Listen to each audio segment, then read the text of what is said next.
2019 সালের 31 মে বাড়ি থেকে বের হওয়ার পর নিখোঁজ হন চাঁপাইনবাবগঞ্জের ভোলাহাটের আয়েশা খাতুন।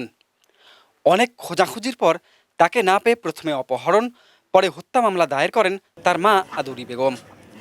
পুলিশ দীর্ঘদিনেও কোনো কুল কিনারা করতে পারছিল না। তখনই ঘটল বিস্ময়কর ব্যাপার। 7 বছর পর ভোলাহাট বাস স্ট্যান্ডে আয়েশাকে জীবিত পেল পুলিশ।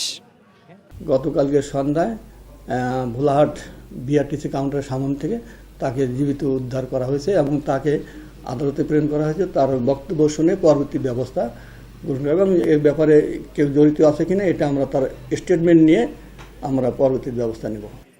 এ ঘটনায় ব্যাপক চাঞ্চল্য তৈরি হয়েছে ভোলাহাটে।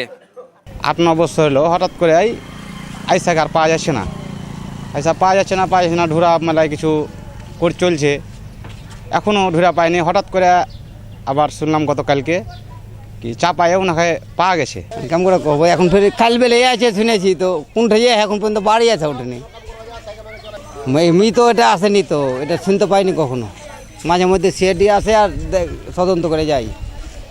আয়েশার কাছ থেকে এখনও সঠিক তথ্য উদ্ঘাটন করতে পারেনি পুলিশ, কিন্তু মামলায় হয়রানির শিকার ব্যক্তি ও পরিবারগুলো এখন চান পাল্টা বিচার। সে মেয়েটার মা বাবা বলেছে যে মারা গেছে, আমার ভাবি বলে মারা ফেলেছে।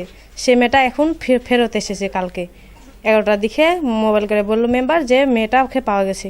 কিন্তু এই মিথ্যা অপবাদ দেওয়ার জন্য তাদের শাস্তি কী চাই আমরা। কাজল ভাইকে মামলা করা হয়েছিল, আমার ছোট ভাইকে মামলা করেছে, আমার বড় ভাইকে মামলা করেছে, আর আমার ভাবিকে।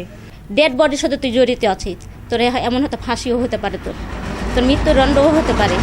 নাহলে মানুষ মেলে এরকম করে রাত করে কিন্তু ঘুমাতে পারি না, হাঁড়ির ভার হাঁটিতে থেকে যায়।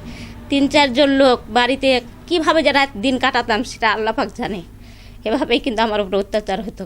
21 সালে জিডি করে থানাতে, 19 সালে ওনার মেয়ে হারিয়েছে, আর 21 সালে জিডি করেছে থানাতে।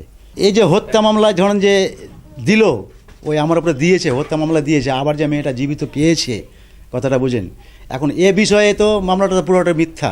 মেয়ের বাপ মেয়ের ভাই সাক্ষী দিচ্ছে যে না, আমার বোনকে ওরা নিয়ে যায়নি। Desk report, RTNN।